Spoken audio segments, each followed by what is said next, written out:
So here we are, the last round of the tournament. It is myself versus Standinkao.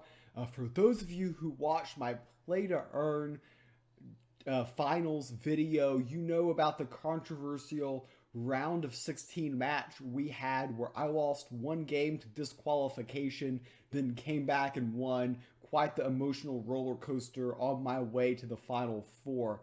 And this is Standinkao's opportunity for revenge.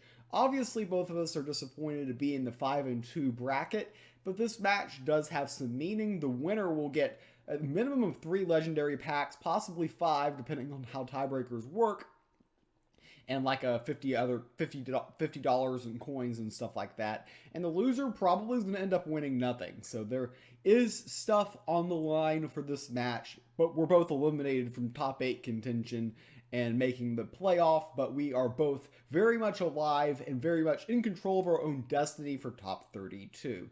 So here we are in the potential revenge matchup. I'm queuing up Hidden Rush Deception.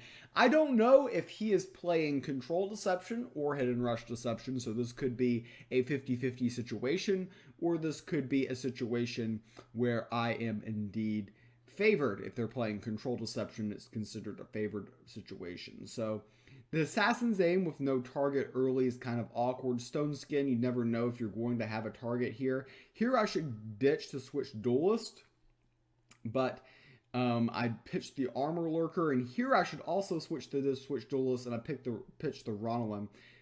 Kind of out of habit, I kept the switch Duelist, but in this matchup, I should not keep it because he could be running Beguiling Blades, and honestly, I don't know if he's which he's running. He's not. So he passes on turn number 1. This tells me with pretty high degree of certainty that my opponent is playing Control Deception.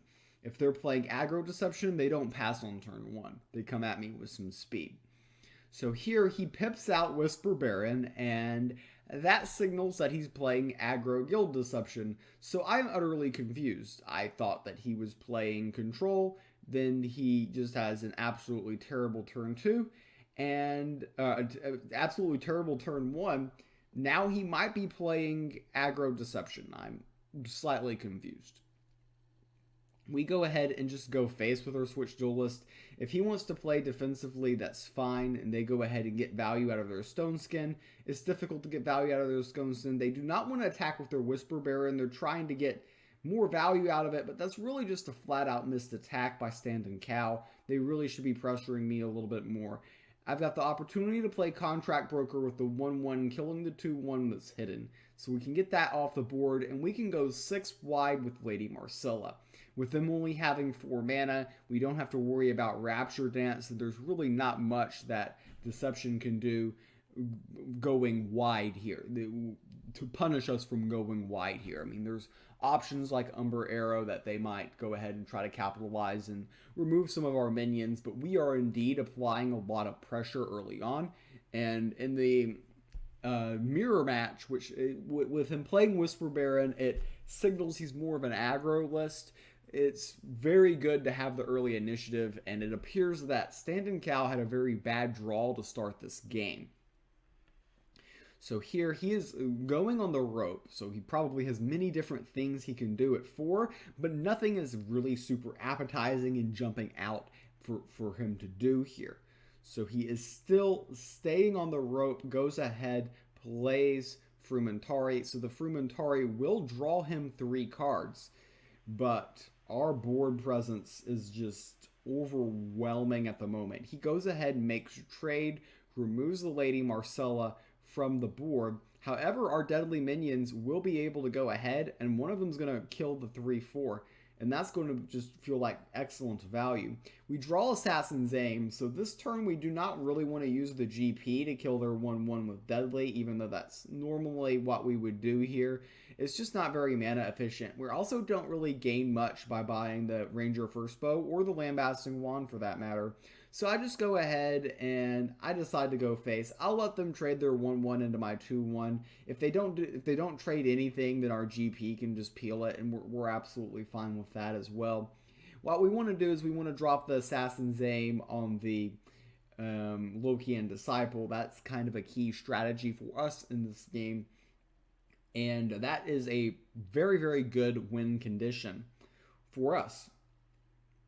So here, Standinkao drew a lot of cards last turn, so they should be able to outvalue us. However, outracing us is a different story. They have two front lines, which honestly are probably the only two front lines they are running in their entire list.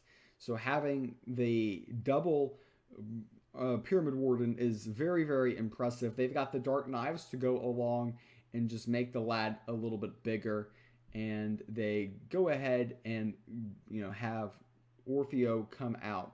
We top deck Contract Broker, which takes out Orfeo if we would like, and I think we would like. So we're going to go ahead and play the Assassin's Aim. We can go ahead and peel one of the Pyramid Wardens and have our Lokian Disciple survive for one more attack next turn. And this lets us go ahead and push some damage, which is what we like to do. The Contract Broker comes into play, kills the Orfeo. They are one turn away from playing Rapture Dance, but that just means they can't play Rapture Dance at the moment. And that Lokian Disciple on the board as a 7-1 minion is very problematic. We are threatening lethal next turn with just what we have hidden. If we can hide their minion and push towards the face, it is indeed lethal. The two Contract Brokers do represent an annoyance to Standinkao at this moment. And this is a very difficult spot for him to be in. Can he prevent lethal here? Hidden Rush typically is unable to get out of this spot. It's just not very ideal for them. Most of these decks don't even run Rapture Dance. So in the mirror matchup, the side that gains the initiative early is the side that's usually going to end up winning.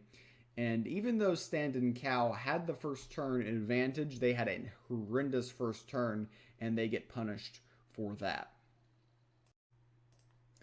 So now we're queuing into game number 2 here. We are going with Relic Slayer War. Standinkao is coming at us back with Deception. We do not know if it's Control Deception or if it's Aggro Deception. Last game, it looked like he played Aggro Deception, but had a bad draw. We do not know which way they're going. They could be going either way.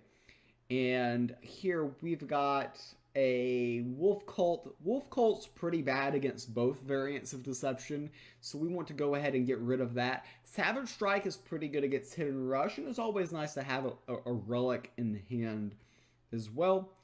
And Demogorgon's too slow. We have this draw. Last Mulligan, we've got the option of Sweep, and we're going to go ahead and just elect to keep this.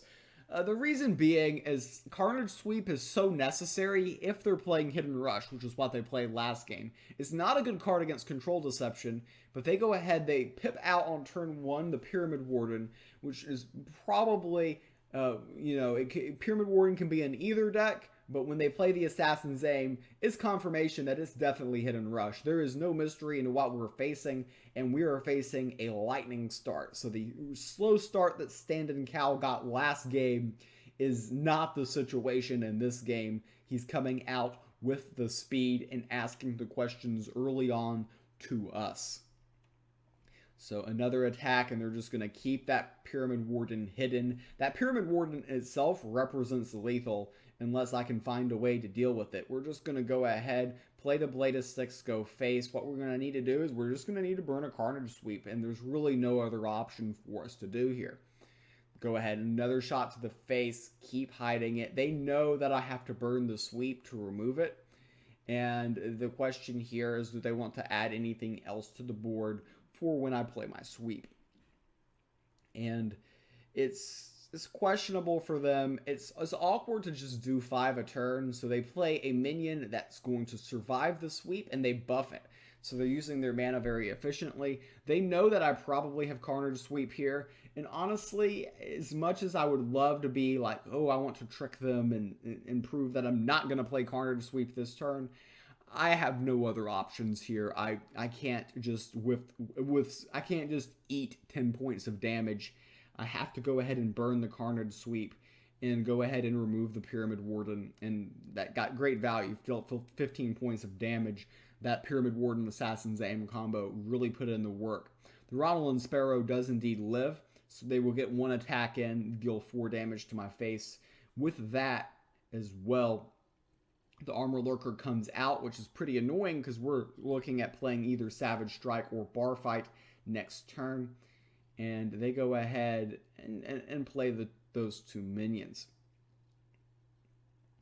Now, next turn, it's somewhat awkward here. We see them buffing the armor lurker. We can't remove the armor lurker from the board, which is very annoying. I'm debating on the magic missile launchers or the bar fight. I go with the magic missile launchers. The reason is magic missile launchers in the scythe. The reason why I go with that, even though I'm dealing 1 damage to myself with the bar fight, is next turn I have to kill my magic missile launchers.